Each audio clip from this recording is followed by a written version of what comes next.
Eu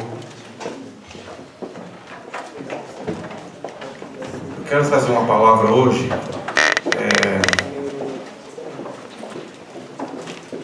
mais focada na questão histórica e teológica, uma palavra um pouco diferente assim, nós estamos acostumados, não em relação ao estudo que nós temos aqui toda terça-feira, estudo bíblico, só que não no sábado, no domingo, né? Por quê? A irmã Jardu, ela não está aí hoje, né? Na semana passada, ela chegou para mim e falou assim: pastor, qual a cidade que Jesus nasceu? Eu falei: nasceu em Belém, Belém da Judéia. Não, é porque... Aí ela começou a falar, porque acho que ela tinha conversado com o Marco Aurélio, né? O Marco Aurélio perguntou, e enfim. Aí o Marco Aurélio, para quem não conhece o Marco Aurélio, ele é o noivo da Bruna, futuro esposo, se Deus permitir, assim. E aí ele me ligou, mandou uma mensagem pelo WhatsApp e mandou uma matéria da internet de um arqueólogo ou de uma pessoa que pesquisou a respeito de duas Beléns. E também conversando com a Mimi lá na casa da Eloíde, ela perguntou, eu falei: olha, eu desconheço outra Belém. A única Belém que eu conheço é a Belém da Judéia, que é a Belém que Jesus nasceu, que fica aproximadamente uns 90 a 100 quilômetros de Nazaré, perto de Jerusalém, que foi a cidade onde o rei Davi nasceu.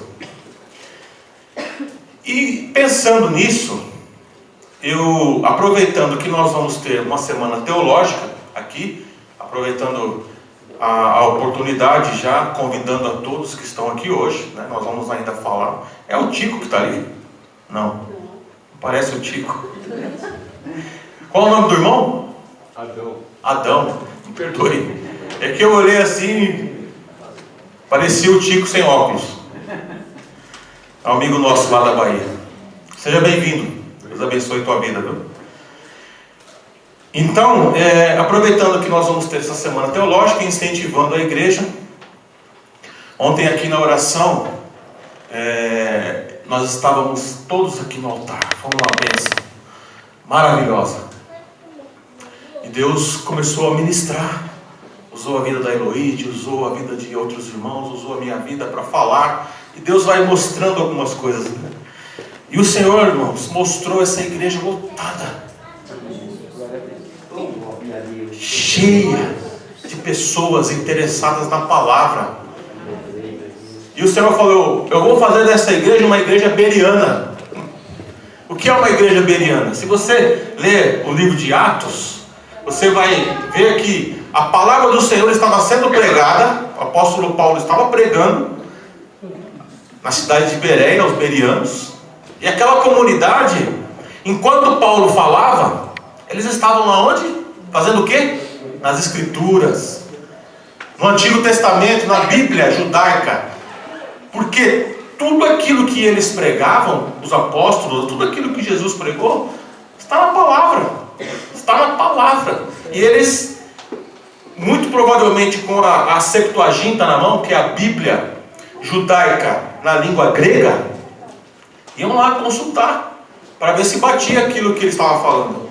E o Senhor mostrou que essa igreja tem potencial para estudar a Bíblia, para se envolver, se aprofundar cada vez mais, porque Jesus, Ele é a palavra. Aleluia. E Ele mesmo disse: examinai as Escrituras, porque elas testificam de mim. Então, você quer entender Jesus? Examine as Escrituras. Ele é o bom pastor. Ele é aquele que guia as suas ovelhas. É aquele que dá as estratégias para a igreja. É aquele que faz tudo, como o Isaac bem colocou aqui. É Ele, a igreja pertence a Ele. E então, aproveitando essa questão da semana teológica e a dúvida do Marco Aurélio em relação a Belém, onde Jesus nasceu, eu tive um insight, um start. Eu falei, poxa, se ele está pesquisando, está preocupado com essas questões, então ele está estudando a palavra. Não estou errado? Não? Está lendo a Bíblia? Está lendo a Bíblia, está curioso, está querendo saber. E uma das questões, irmãos, é que vocês se lembram daquele etíope, aquele eunuco etíope que ia, também no livro de Atos, caminhando na sua carruagem e lendo o livro do profeta Isaías. E o que o Espírito Santo de Deus faz? Pega Filipe, fala com Filipe. Esse Filipe é o mesmo Filipe que foi separado a diácono e que estava ali fazendo o serviço de evangelista. Vejam que Deus, Ele nos usa. Eu sou pastor, nós temos o diácono, nós temos evangelistas, nós temos pessoas, os membros da igreja, o corpo de Cristo que está aqui, e todos nós fazemos parte dessa igreja.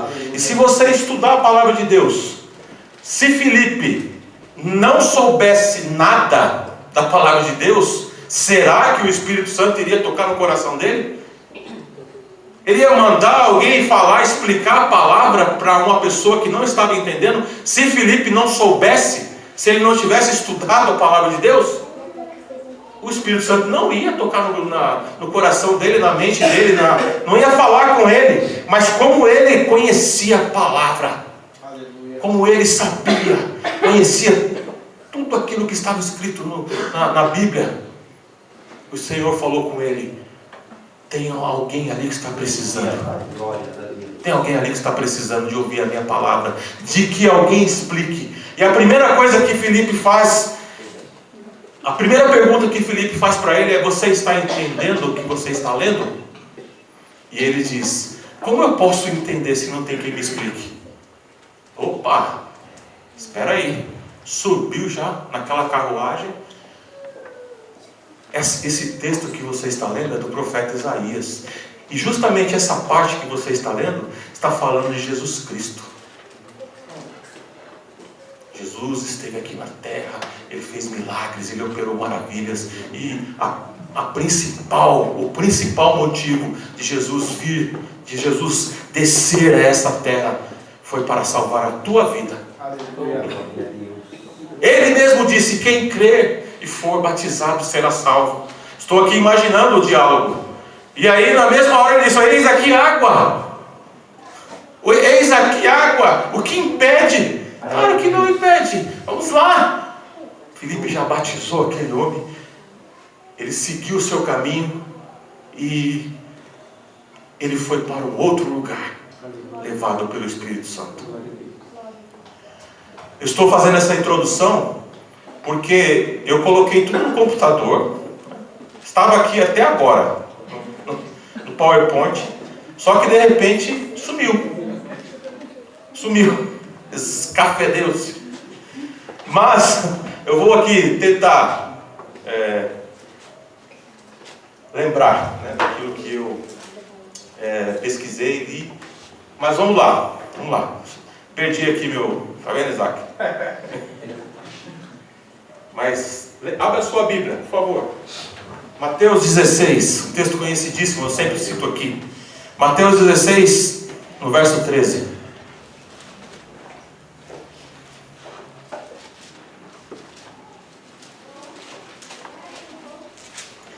Às vezes a gente toca no celular, no computador, aperta uma tecla errada, parece que você apaga sem querer. Não sei o que aconteceu, nunca aconteceu isso. Mas, vamos lá. Chegando Jesus à região de Cesareia de Filipe, perguntou aos seus discípulos: quem os outros dizem que o Filho do Homem é?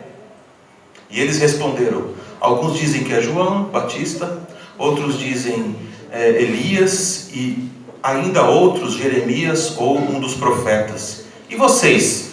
Perguntou. perguntou ele: quem vocês dizem que eu sou?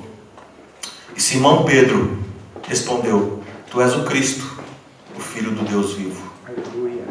Respondeu Jesus: feliz é você, Simão, filho de Jonas, porque isto não lhe foi revelado por carne ou sangue, mas por meu Pai que está nos céus.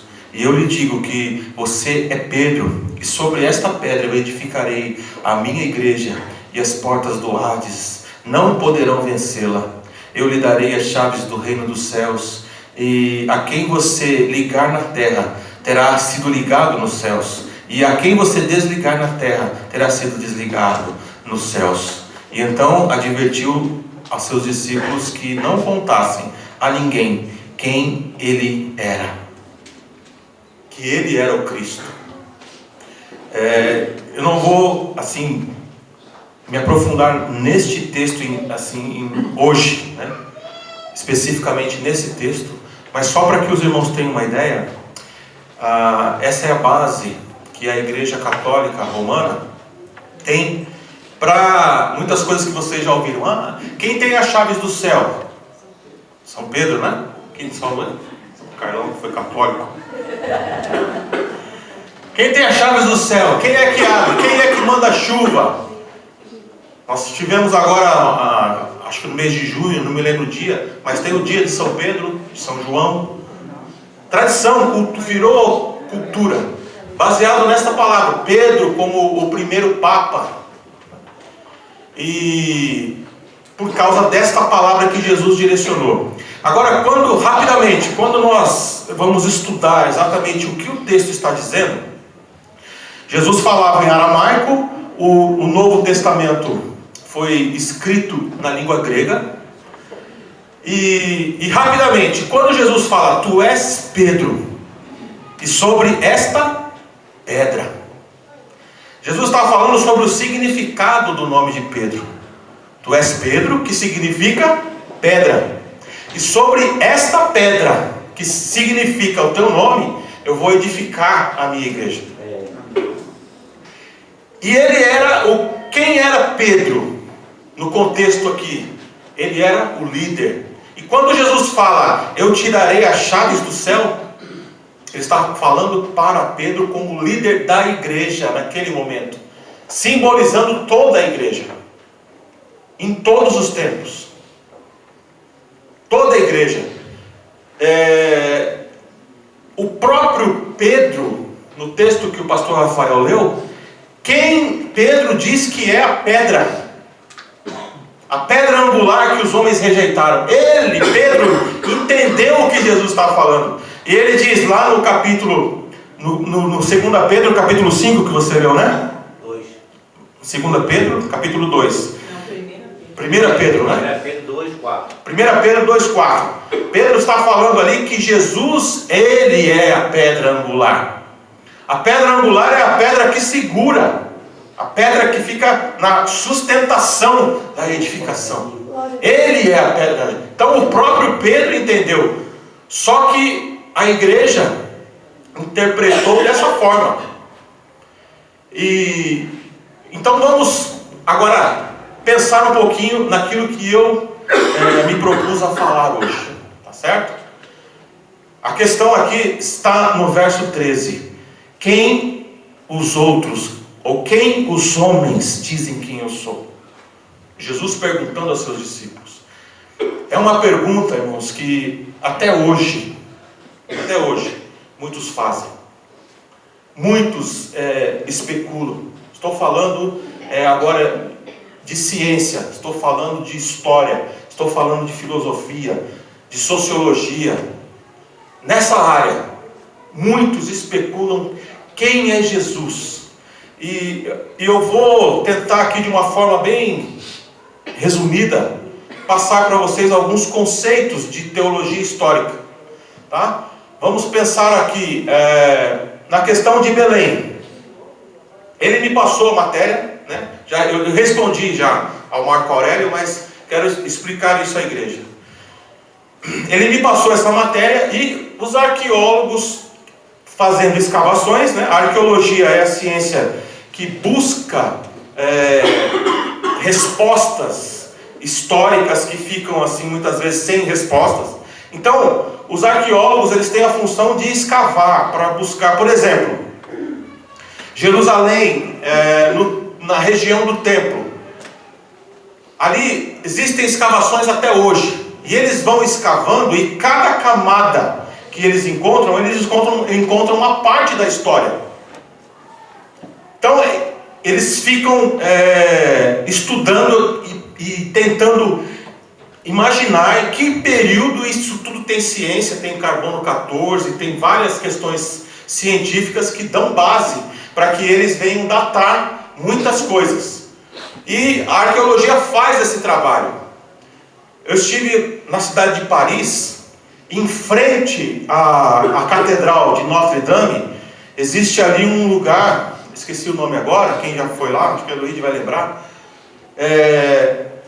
que é uma escavação, né, que eles estavam fazendo aquele trabalho para mudar ali a parte da cidade, um estacionamento grande.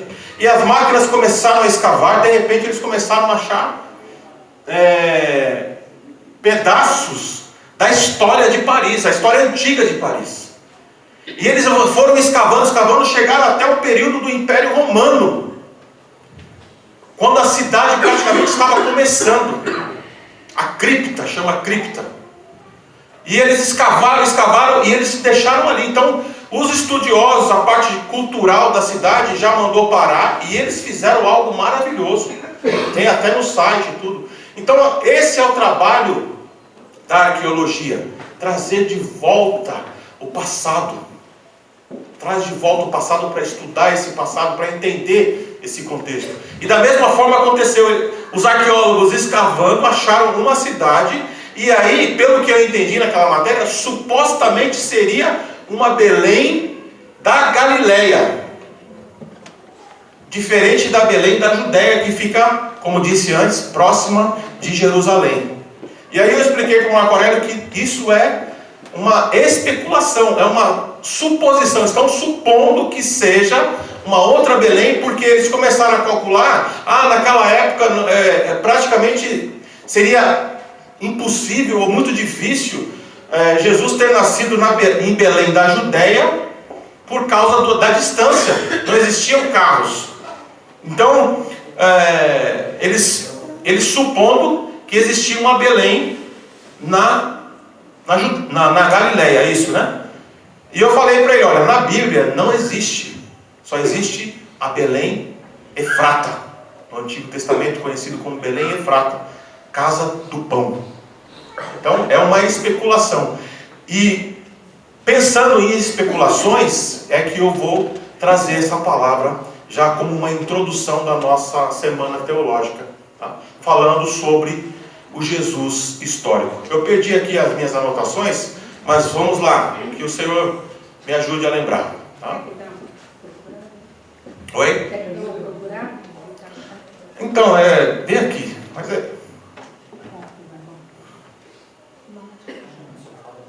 tá aqui no PowerPoint aí, vê se acha. Vamos lá. Quando nós pensamos em igreja, nós pensamos, eu já falei aqui mais uma vez, várias vezes para vocês, que quando Jesus está falando de igreja, Ele está falando de pessoas, está falando de discípulos, está falando de gente. Ele não está falando de edificação, de prédios, de grandes templos. Ele não está falando disso.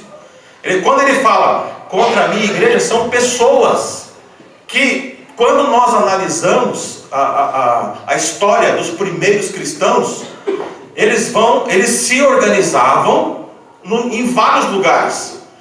No livro de Atos, nós vamos ler que eles iam para o templo orar às 3 horas da tarde. Tem um texto que fala que Pedro e João, eles estavam indo na hora 9 para o templo, na hora da oração. Então eles se reuniam no templo, eles se reuniam nos lares, eles se reuniam em vários lugares. Nos períodos de perseguição, eles se reuniam nas catacumbas, que eram lugares subterrâneos de Roma, por exemplo. Então, onde os cristãos, eles se reuniam? Em qualquer lugar. Em qualquer lugar. Então, rapidamente, só para que você tenha ideia, um pouquinho sobre a história da igreja de Jesus, a história dos cristãos. A igreja começa no primeiro século, e muitos entendem que Jesus inicia a igreja. Achou? Isso, obrigado. Jesus, ele inicia a sua igreja. Mateus capítulo 4, ele começa a pregar. Ele vai fazendo uma preparação. Logo após a morte de Jesus, Atos, no livro de Atos capítulo 1, ele tem um encontro com as pessoas, com os discípulos. E lá nesse texto você vai ver que eles estão preocupados. Quando Jesus voltaria, como as coisas iriam acontecer. E Jesus fala para eles assim: olha, não fiquem preocupados em relação ao tempo. Não fiquem preocupados em relação ao tempo. Porque essas coisas competem a Deus. E eles começam a se reunir, irmãos. Naquele evento, em Atos capítulo 2, eles estão ali cumprindo uma ordem de Jesus: ficar em Jerusalém, até que vocês sejam revestidos do alto. Ele mesmo havia prometido: eu não vou deixar vocês órfãos. Eu vou enviar um outro Consolador. Ou seja, a igreja é de Jesus. Ele cuida dela. E aí eles continuaram. E o Senhor cuida da sua igreja. Você é a igreja do Senhor. E aí eles continuaram no primeiro século. Vamos pensar no primeiro século. A igreja caminhando, tudo aquilo que você lê no livro de Atos, o Senhor operando maravilhas, o Espírito Santo tendo que tratar no coração de Pedro, porque ainda existiam muitos paradigmas que não foram quebrados. Pedro deixou de fazer muitas coisas por causa de preconceito. O Senhor dá visão a Pedro, usa a vida de Cornélio, usa a vida de muitas pessoas para que Pedro entendesse que a palavra de Deus, o Evangelho, tinha que expandir. A igreja de Jerusalém, ela se reunia em vários lugares. Ela, como eu disse agora, eles ficavam reunidos, e a primeira perseguição que veio em relação à igreja aconteceu em Jerusalém. E tem uma palavra no livro de Atos, no capítulo 5, que é muito importante nós meditarmos nessa palavra. Os judeus estavam perseguindo a igreja. E aí Gamaliel, que foi mestre em Jerusalém, professor do apóstolo Paulo, ele fala uma frase, ele tem um debate ali com os judeus muito importante. Ele diz assim, vou colocar com as minhas palavras: vocês precisam tomar cuidado naquilo que vocês estão fazendo. Vocês, falando para o Sinédrio, vocês precisam tomar cuidado com o que vocês estão fazendo, porque vocês estão perseguindo. E se vocês estiverem perseguindo a Deus? Amém. E se vocês estiverem perseguindo pessoas inocentes? E aí ele cita ele vai citar fatos históricos em Israel. Fala, num determinado tempo levantou um galileu e tentando fazer rebelião, e ele foi abafado. Agora preste atenção nesse movimento, porque se ele for de Deus, ele vai permanecer. Esse movimento que eles estão fazendo, se ele for de Deus, ele vai permanecer. E esse movimento permanece até hoje, irmãos. Permanece até hoje, e é de Deus, porque de tempos em tempos, de geração a geração, o Senhor vai levantando aqueles que fazem parte da igreja. Não é verdade? Olha a sabedoria desse homem. Vocês estarão lutando contra Deus. Se esse movimento é de Deus, ele vai permanecer. Se ele não for de Deus, ele vai desaparecer. E a igreja continuou. Atos capítulo 2. A palavra do Senhor tem um fator importante ali. O que aconteceu em Atos capítulo 2 não foi a mesma coisa que aconteceu com a igreja de Corinto, da cidade de Corinto, aos Coríntios. No capítulo 12, vocês vão ler que o apóstolo Paulo ele tem que escrever, ele escreve aquela carta, ensinando, falando a respeito dos dons. E ele vai falar sobre dons de línguas dos anjos, dons de línguas estranhas. A Lívia fica perguntando: pai, você entende quando você fala? Eu falo: claro que não. Então por que você fala? Eu falo porque eu falo. É uma coisa que é incontrolável. Mas eu quero dizer uma coisa assim para você que está preocupada, a Samantha. Não fique preocupada em relação ao dons de línguas. Sabe por quê? Se você estudar a palavra de Deus, o apóstolo Paulo coloca o dom de línguas em último lugar. Para ele, os melhores dons são os dons daquele que é enviado, daqueles que são enviados, que é o dom do apóstolo.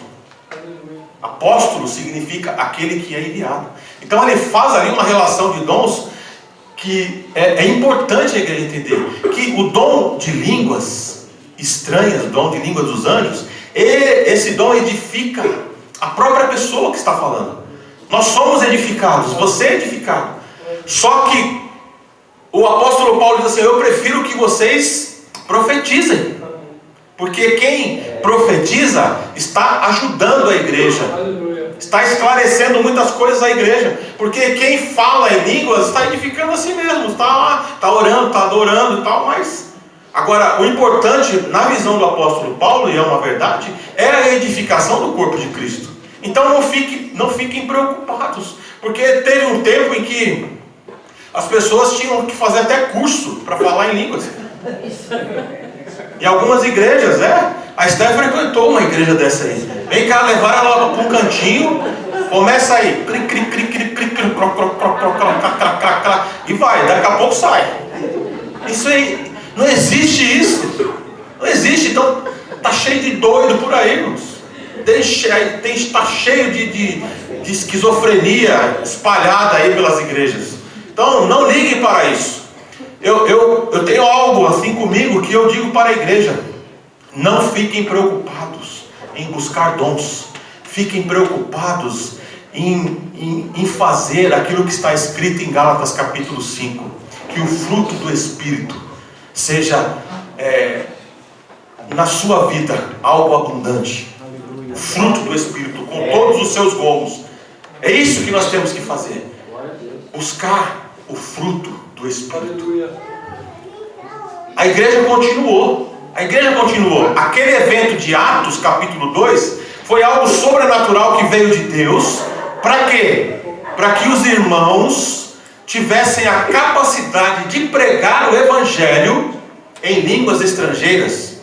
Porque estava ali em Jerusalém várias pessoas. Várias pessoas que faziam parte de várias partes do mundo então conhecido. Judeus e também prosélitos, convertidos ao judaísmo e que estavam ali para uma festa. E de repente o Espírito Santo faz algo sobrenatural. Eles começam a falar em línguas estrangeiras, línguas que as pessoas conheciam, que as pessoas entendiam. E dali, pode ter certeza, daquele momento surgiram várias comunidades. Eles se espalharam, eles voltaram para as suas cidades e começaram ali algumas pequenas igrejas. Há algumas igrejas no Novo Testamento que não foi o apóstolo Paulo que fundou. Algumas sim, outras não. Por exemplo, quando o apóstolo Paulo escreve a igreja de Roma, ele não conhecia a igreja. Está lá no texto. Ele diz assim: eu quero conhecer vocês, e eu estou com planos de ir até a Espanha. Quem fundou a igreja de Roma? Não sabemos. Talvez alguém que saiu ali de Jerusalém naquele dia e foi para Roma, e começou uma reunião no seu lar, em algum lugar, e ali começou uma comunidade. Vocês estão entendendo? A igreja começou assim. As pessoas se reuniam para adorar a Deus, e como crescimento, aí precisou do quê? De explicação, precisou de doutrina. O apóstolo Paulo, vocês percebam que no livro de Atos, Pedro, ele praticamente, o Senhor deixa ele em alguma igreja, em algum local, pastoreando. E usa a vida do apóstolo Paulo, que tinha essa capacidade, que falava em outras línguas, que conhecia o Império Romano, que tinha a cidadania romana e tinha livre acesso a várias cidades, a vários lugares do Império. E esse encontro que Jesus tem com o apóstolo Paulo foi marcante. E ele compreendeu o Evangelho no caminho de Damasco, passou um tempo aprendendo, passou um bom tempo ali aprendendo. Depois chegou um tempo em que o Senhor disse a ele: olha, chegou a hora, pode ir, você está pronto, pode pregar a minha palavra. E aí ele começou o seu ministério. A igreja, irmãos, ela continuou. Os apóstolos morreram. Veio uma segunda geração. Uma segunda geração que os mais famosos, vamos dizer assim, eles ficaram conhecidos como pais da igreja. Notem que a atuação do Espírito Santo mudou. Em um primeiro momento, no primeiro século, o Espírito Santo usou a vida dos apóstolos, operou milagres, muitos milagres, as pessoas foram batizadas, maravilhas e tanta coisa, mas os problemas começaram a vir, as heresias começaram a surgir. E Deus começou a usar homens que estudavam a palavra. Esses homens eram chamados, ficaram conhecidos como pais da igreja no segundo século. E daí vieram vários homens, Tertuliano, Orígenes, São Clemente, homens que Deus usou para defender como apologetas, como defensores da fé. Por causa das heresias que estavam surgindo, eu vou falar aqui um pouquinho depois, rapidamente, no contexto do tempo de Jesus, no primeiro século. Mas, rapidamente, voltando aqui para a história da igreja. A igreja vem numa crescente. Milagres acontecendo. No segundo século, por causa de vários problemas, o Senhor levantou homens sábios, teólogos, para defender a fé. E a igreja continuou crescendo. A igreja cresceu tanto dentro do Império Romano que começou a assustar. As pessoas falavam, apontavam para os cristãos e enxergavam neles assim coisas estranhas. Eles ficavam preocupados quando eles estavam reunidos nas casas, nas cavernas, em vários lugares, e eles queriam entender que movimento era aquele. E tem relatos de Eusébio de Cesareia, que foi o primeiro historiador da igreja, que ele diz assim, que os cristãos eram chamados de canibais, porque lembrem-se que eles estavam em um mundo politeísta, vários deuses, os deuses do Império Romano, os deuses do mundo grego, que se misturavam, que eram parecidos um com o outro. O Deus do Império Romano tinha um nome, no helenismo, no Império Grego tinha outro nome, mas era o mesmo Deus. Então era foi um tempo em que existiam vários deuses que os homens cultuavam, deuses que os homens inventaram, que vem de uma mitologia, vem de algo que era dos seus ancestrais. E o apóstolo Paulo, e a igreja está nesse contexto. E as pessoas ficavam curiosas, querendo saber quem era esse Deus que esses homens estranhos serviam. E eles queriam escutar. E era comum nos primeiros cultos, todo culto, celebrar a Santa Ceia. Celebrar a ceia. E esse historiador conta que eles ficavam escutando, e quando eles falavam, o pastor, o dirigente dizia: isto é o meu corpo, que é dado por amor de vós. Isto é o meu sangue, que é derramado por vocês. A ministração da Santa Ceia. Aí eles espalhavam que os cristãos eram canibais, que eles comiam carne de gente. Vejam só o que a igreja, os primeiros cristãos enfrentaram: perseguições por causa da maneira de ser. Em alguns momentos, eu não vou dizer para vocês que a perseguição foi contínua, não. Ela foi cíclica, dependendo do imperador que estava no poder e dos vários chefes, de vários lugares dentro do Império Romano muito grande. Então, essa perseguição ela foi cíclica, mas a igreja ela estava crescendo. Quando nós chegamos no quarto século, por volta do ano 313, mais ou menos, o imperador Constantino, o Império Romano já estava uma bagunça. E o imperador Constantino, ele tem uma visão, um sonho, uma visão de uma cruz. E ele vai para uma batalha. A visão que ele teve era o seguinte: por este sinal você vai vencer.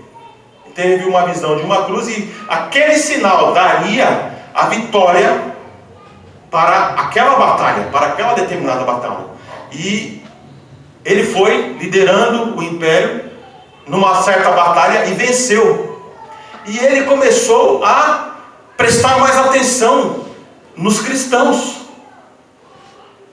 E a história diz que no ano aproximadamente de 313 depois de Cristo, ele emitiu um documento, um edito, e nesse documento estava escrito que deveria cessar a perseguição a todas as religiões. Todos deveriam ser livres, cultuar quem quisesse, já pensando nos cristãos. E isso aconteceu. Eles tiveram essa liberdade, e nesse momento a igreja já estava organizada. Ela já estava organizada. Os templos começaram a ser construídos com mais intensidade depois de Constantino. E infelizmente, eu digo infelizmente, irmãos, a igreja se tornou, a partir de então, uma instituição muito forte.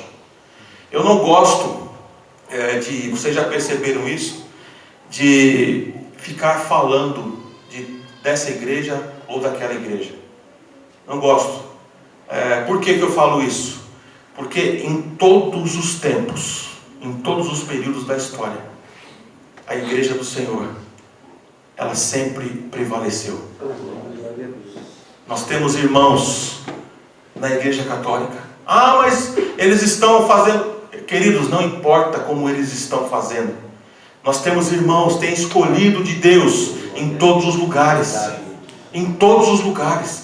Tem escolhido de Deus lá no Islã.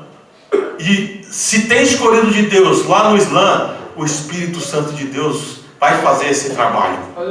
Ele vai fazer. Porque eu creio que a graça de Deus, ela é irresistível. Que Deus escolheu, o próprio Jesus diz isso, que eu escolhi a minha igreja, eu escolhi vocês, não foram vocês que me escolheram. Entendem isso? Olha a maravilha. Então, tem gente que está em vários lugares e são escolhidos do Senhor.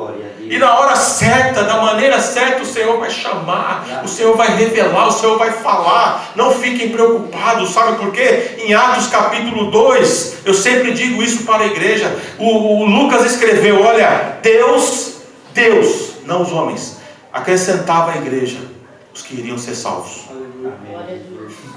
É Deus que faz. Então não vamos mais evangelizar. Não é isso. Nós não sabemos. Nós não sabemos. A ordem de Jesus é: indo por todo mundo, preguem o evangelho a toda criatura. Preguem o evangelho. Essa é a ordem de Jesus. Aí, em outras palavras, está dizendo: deixa comigo, eu sei quem são os escolhidos. O que nós temos que fazer é pregar. A partir do momento, amanhã eu vou falar um pouco sobre os filipenses e também naquela palavra de Jesus, no capítulo 7, quando ele fala que muitos naquele dia virão a mim dizendo: Senhor, Senhor, em teu nome, na palavra que eu trouxe no último domingo. Muitos virão. Olha, Deus, Ele é tão maravilhoso, Ele é tão justo, que Ele vai cobrar de um por um. Ele vai cobrar de mim, vai cobrar de você, vai cobrar de todos nós que estamos aqui. Cobrar o quê? Julgar. Ele vai colocar isso tudo. A palavra do Senhor diz que tudo está sendo anotado. Tudo está sendo anotado. Que para os salvos haverá o tribunal de Cristo. Que tribunal é esse? Ele vai dar o galardão. Mas Ele vai mostrar: olha, você fez isso, fez isso, fez isso, fez isso. Ele vai nos mostrar. Por quê? Porque Ele tem que ter uma base para dizer para aqueles que rejeitaram a Deus o porquê que eles estão e vão para um lugar que eles vão, que a palavra do Senhor diz que haverá choro e ranger de dentes. O Senhor tem que dar. O Senhor é um Deus inteligente. As pessoas são inteligentes, as pessoas têm que saber o porquê que as coisas acontecem. E da mesma forma vai acontecer no julgamento. No julgamento do grande trono branco e no tribunal de Cristo, que são dois julgamentos. Depois, uma outra oportunidade, nós vamos estudar um pouco escatologia. Então não vamos... por que eu digo isso? É algo assim que eu olhando, né, nós pertencemos a uma tradição, uma linha protestante, evangélica. E há uma briga, uma rixa, uma coisa tão estranha ao Evangelho, ao próprio Evangelho de Cristo, porque se não fora desta forma, Jesus não iria até os samaritanos pregar a palavra. Ele foi até os samaritanos, ele foi em vários lugares em que eles não aceitavam os judeus, e ele fez questão de ir mostrando. Ele contou a parábola do bom samaritano. Irmãos, nós temos que entender isso, que o Evangelho não é prioridade de um grupo. O Evangelho, o reino de Deus é amplo. Amém. É amplo, e ele sempre existiu. Aí, infelizmente, a igreja, a igreja católica, apostólica romana, a instituição, estou falando da instituição, ela se tornou um grupo seleto, fechado, e eles não, em bom tempo, pensando na Idade Média, eles não quiseram espalhar as boas novas. Como a tradição ela era muito forte, para vocês terem ideia, o Império Romano caiu no ano de 464 depois de Cristo. Ruiu o Império Romano no Ocidente. Mas olha que coisa interessante, a igreja permaneceu. A igreja permaneceu com todos os seus erros, com todos os erros da liderança, com todos os seus erros de interpretação em relação à Bíblia. A igreja permaneceu, e muitos bárbaros eles se converteram ao cristianismo por causa da igreja que estava lá, como ela era. Passou toda a Idade Média, ficou conhecida como Idade das Trevas. Mas há muitos professores de história que contestam isso. Por quê? A Idade das Trevas não aconteceu nada, só aconteceram coisas ruins. Não é isso. O Espírito Santo de Deus sempre tratou com pessoas. Na Idade Média, o Senhor levantou homens que foram buscar na palavra. Aleluia. Começou um movimento. Eu digo isso porque é a palavra que faz isso. Erasmo de Roterdã, Padre Savonarola e outros homens começaram a estudar a palavra. E eu tenho certeza que em vários lugares na Europa, em cada cidadezinha pequena, em cada, como que se diz assim, aldeia, em cada aldeia, em cada lugar pequeno, como a Europa estava em construção, a Europa ela estava no começo, os bárbaros invadiram o Império Romano, o Império Romano ruiu, e eles começaram a formar os reinos, o reino dos francos, os anglo-saxões. Daí surgiram os ingleses, a Inglaterra, a França, as cidades na Itália, as cidades na Alemanha, posteriormente se tornaram grandes potências como são hoje. Eles foram bárbaros, foram como a igreja e também o Império Romano os chamavam de bárbaros, daqueles que eram ignorantes, serviam a outros deuses. E olha o papel da igreja. A igreja católica, ela abençoou muitas pessoas, muitos padres que serviam ao Senhor de coração, foram usados por Deus para evangelizar, para levar a palavra. Isso aconteceu, e em um determinado momento da história, já lá quase perto do século XVI, o Senhor começou um movimento, um movimento que a história chama de pré-reforma, que foram homens que começaram ali a estudar a palavra, a ler a palavra, e começaram a enxergar como realmente o Evangelho é. E aí Deus começou a levantar homens, e o mais contundente, o mais importante que nós entendemos, e já falamos até o ano passado a respeito da reforma protestante, foi o Martinho Lutero. O Senhor abençoou esse homem, guardou a vida dele. Muitos antes dele perderam suas vidas, perderam suas vidas, foram presos, foram humilhados, torturados. Mas nós não sabemos. Deus tem os seus planos. Deus tem os seus planos. A morte para aquele que serve a Deus é uma bênção. É uma bênção. É uma bênção. Quando estavam matando John Hus, que foi um pré-reformador, colocaram ele na fogueira. Colocaram ele na fogueira 100 anos antes de Martinho Lutero, por volta do ano de 1417. E ele lá na fogueira. Eu tenho algo, mais uma vez, irmãos, quero colocar isso que é algo que eu penso. Deus não permite que os seus filhos sofram. Deus não permite que os seus filhos sofram algo que é praticamente, vou colocar aqui de uma forma melhor, uma dor insuportável, que a pessoa não possa suportar. A psicologia diz que a nossa mente desliga. Pessoas que estão sofrendo uma opressão, algo, uma batida. Eu já caí de moto várias vezes. E olha aqui como é a mente humana. Uma vez eu caí, o meu pé, ele praticamente ficou entre a roda girou, eu não senti nada. Eu olhei para o meu pé, estava inchado, não senti nada. E eu tenho isso comigo, que aqueles cristãos lá do primeiro século, que Nero mandou colocar em cima dos postes, e colocou cera, e mandou colocar fogo, eu sei que eles sentiram dor, mas não foi uma dor insuportável, porque Deus cuida dos seus filhos. Deus cuida, Deus trata, Deus, Ele é um Deus de amor. Eu não sei qual a intensidade da dor que Jesus sentiu na cruz, mas eu tenho certeza que o Senhor estava com Ele ali, por um momento só. A palavra do Senhor diz que o Senhor se sentiu só, por um momento, quando Ele disse: Senhor, por que me abandonaste?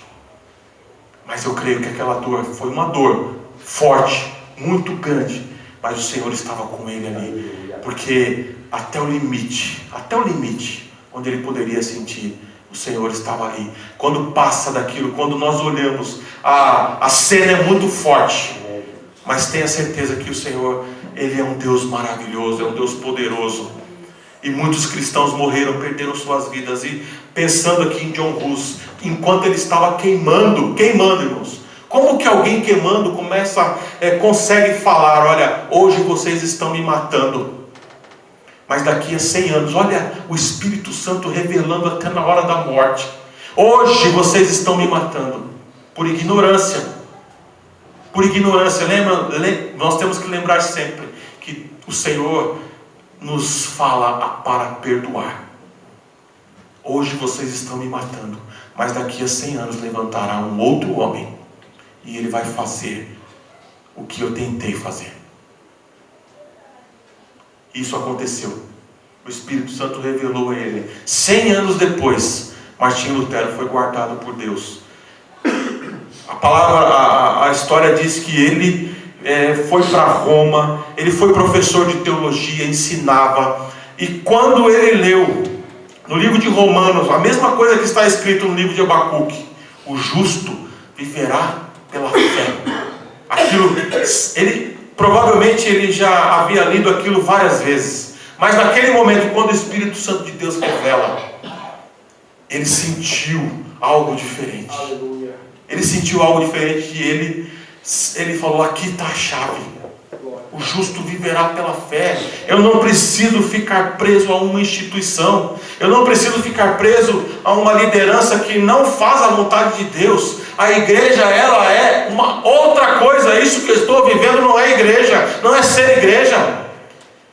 E ele foi impulsionado pelo Espírito Santo a escrever 95 teses e colocar aquilo na porta lá da igreja do castelo de Wittenberg, e a coisa começou a acontecer. Mas nós somos seres humanos, somos falhos. A reforma foi um grande movimento. A igreja católica continuou também. Muitos que continuaram nela tentaram reformar a igreja católica, chamada Contra-Reforma. E fruto dessa contra-reforma, sabe o que aconteceu? Para vocês terem ideia como que Deus age no coração daqueles que realmente querem fazer a vontade do Pai, nasceu um movimento dentro do catolicismo chamado jesuítas, os jesuítas, Inácio de Loyola.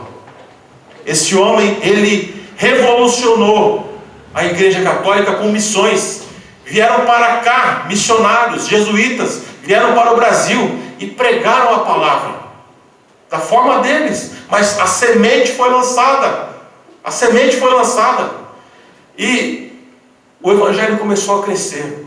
No século XIX, no século XVIII, Deus começou a fazer um movimento maravilhoso, e muitos missionários começaram a partir para outros lugares. Os Estados Unidos da América foi um celeiro de missionários. Dali o Senhor enviou homens da Inglaterra, também de outros países da Europa, e nós fomos alcançados mais uma vez por um avivamento de homens que vieram para cá, e daí surgiram as denominações que nós conhecemos aqui no Brasil e em vários lugares do mundo. Então nós temos que prestar atenção. As igrejas continuam aí, as igrejas continuam. Nós sabemos, eu estou dizendo em relação às pessoas que estão reunidas em várias congregações, Jesus nunca abandonou a sua igreja, nunca abandonou. Nós estamos aí perto da hora de acabar, e eu só fiz uma introdução, mas eu quero numa próxima oportunidade, irmãos, falar sobre o contexto do primeiro século e também falar sobre a teologia liberal, de onde surgiu esse conceito de Jesus histórico. Só uma pincelada. No século XVIII surgiu um movimento chamado Iluminismo, e eu costumo dizer que todas as coisas, como o apóstolo Paulo disse, todas as coisas cooperam para o bem, né? Todas as coisas cooperam para o bem daqueles que amam a Deus, que foram chamados, né, segundo o seu propósito. Por isso que ele disse: em tudo dai graças. Eu olho para esses movimentos e eu dou graças, porque o iluminismo, o que foi o iluminismo? Os filósofos do iluminismo, eles tentaram ridicularizar a religião. Olha, por quê? Porque o ensinamento, tanto no protestantismo quanto no catolicismo, para esses filósofos estava defasado. Agora, pensando no iluminismo, agora é tempo de colocar o homem no centro, não mais Deus. E eles iniciaram esse movimento. A teologia, nesse momento, século XVIII, XIX e no início do século XX, a teologia, principalmente na Alemanha, olhou para esse movimento e disse: não, nós temos que fazer alguma coisa, temos que dar uma resposta. E eles começaram a interpretar a Bíblia de uma forma mais filosófica. Eu digo que foi em partes bom e em partes ruim para a igreja, no contexto mais geral assim. Por quê? Porque para aqueles que prezam por uma teologia tradicional, pautada na Bíblia, isso foi um escândalo. Mas eu digo sempre que nós temos que aprender até com os hereges. Por quê? Porque para aqueles que gostam de defender o Evangelho, o que aconteceu? Eles tiveram que buscar também em outras fontes, dentro da filosofia, entender o momento que estava acontecendo. E eu digo isso, resumindo: aqueles que são de Deus, aqueles que são escolhidos por Deus, não se deixam contaminar por qualquer pensamento, qualquer ideologia. Então você pode tirar coisas boas até de um movimento que foi considerado herege por muitos teólogos tradicionais, Você pode ler e você pode fazer essa separação. Por quê? Quem é Jesus? Não foi isso que ele perguntou? Quem é Jesus? O Jesus histórico, ele nasceu de um movimento liberal dentro da teologia, que quis mostrar Jesus como homem, apenas como um homem, como um pregador. E esse movimento, ele cresceu em um determinado momento. Cresceu, a teologia liberal cresceu, ela se espalhou por vários lugares, entrou nos Estados Unidos, veio para o Brasil. Quem estuda teologia dentro dos seminários tem que estudar essa teologia, tem que entender essa teologia liberal. E tem que entender o Jesus histórico. Em suma, o Jesus histórico para essa linha da teologia liberal e também da historiografia, para muitos historiadores, foi apenas um profeta, um homem. Rudolf Bultmann, teólogo liberal alemão do século XX, ele escreveu teologias do Novo Testamento, vários livros. Ele tinha um conceito de que ele dizia assim: nós temos que tirar os mitos do Novo Testamento e aproveitar somente a mensagem. O que ele estava querendo dizer? Tira esse negócio de milagre, tira esse negócio de ressurreição, isso tudo é mito. Aproveita a mensagem de Jesus. Agora, quando nós olhamos para o Jesus, Filho de Deus, quando nós olhamos para a palavra de Deus, baseado naquilo que Jesus falou para Pedro: quem os homens dizem que eu sou? E aí Pedro diz: tu és o Cristo, o Filho de Deus. Jesus diz para ele assim: não foi o homem que te revelou isso, mas foi o Espírito Santo de Deus. Só Ele pode revelar quem é Jesus para você. Ele pode revelar quem é Jesus para você. E quando você tem essa revelação, irmãos, você pode estudar filosofia, você pode estudar teologia liberal, você pode estudar sociologia, mas você vai ter a exata compreensão de que Jesus é o Filho de Deus. Você vai lembrar do que João escreveu lá no início do Evangelho: no princípio era o Verbo, e o Verbo estava com Deus, e o Verbo era Deus. Amém? Eu agradeço pela oportunidade, e é só uma introdução em relação à semana teológica que nós vamos ter. Então não deixe de comparecer. E eu espero, nesse tempo que nós tivemos, ter esclarecido algumas coisas. Eu sei que muitas pessoas não gostam, de aula. O que eu dei hoje praticamente foi uma aula, em relação à igreja, a esses conceitos. Mas eu digo uma coisa para você: é muito importante você saber isso. É muito importante você saber discernir quem é Deus, quem é Jesus, o que a palavra do Senhor diz e o que os homens dizem. É muito importante para que você possa fazer comparações. E como eu disse no início da palavra, para que vocês possam imitar os bereanos que iam na palavra de Deus. Porque eu creio do fundo do meu coração que Deus inspirou homens para que eles escrevessem tudo que está escrito aqui. Amém? As palmas louvam ao Senhor.